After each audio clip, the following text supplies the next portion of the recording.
Good day and welcome to Mrs. Bam's Study Notes.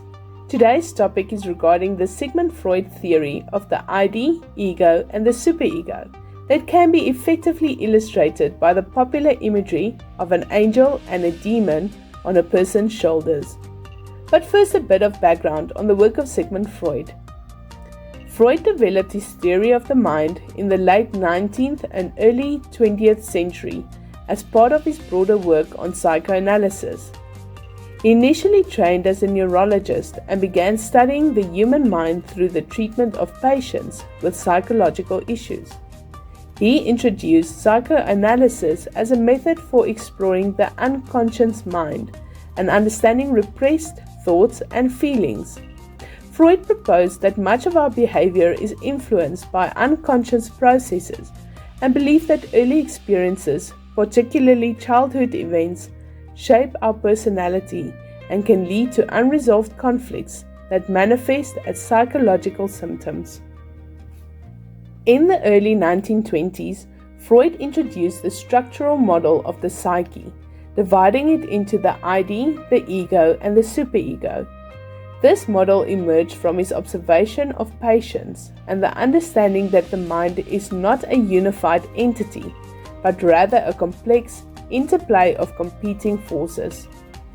Overall, Freud's exploration of the mind, complexities, and the interplay between conscious and unconscious processes fundamentally shaped our understanding of human behavior and remains influential despite ongoing critiques and revisions in the contemporary psychology.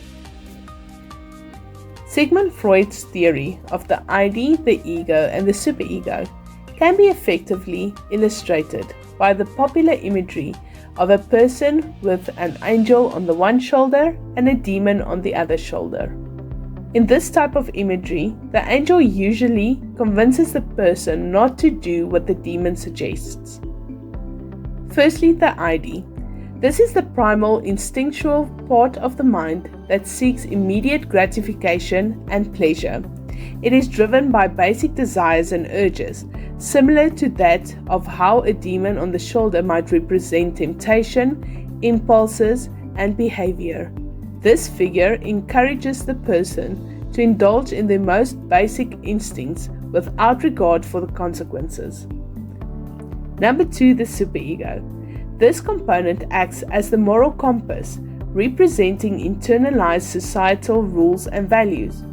The angel symbolizes the superego, urging the person to act ethically, considering the greater good and resist temptation. It embodies ideals of morality, duty, and self-control. Number 3, the ego. The ego mediates between the demands of the ID and the constraints of the superego. It tries to balance these conflicting forces and make decisions that are realistic and socially acceptable.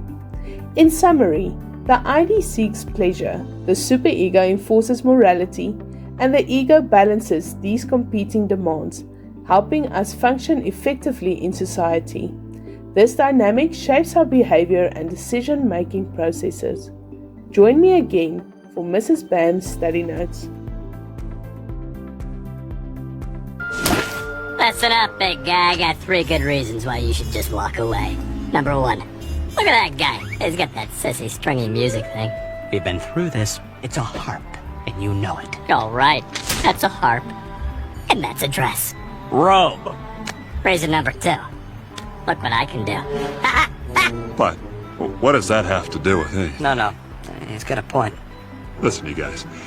You're sort of confusing me, so, be gone. Or, however I get rid of you guys. That'll work.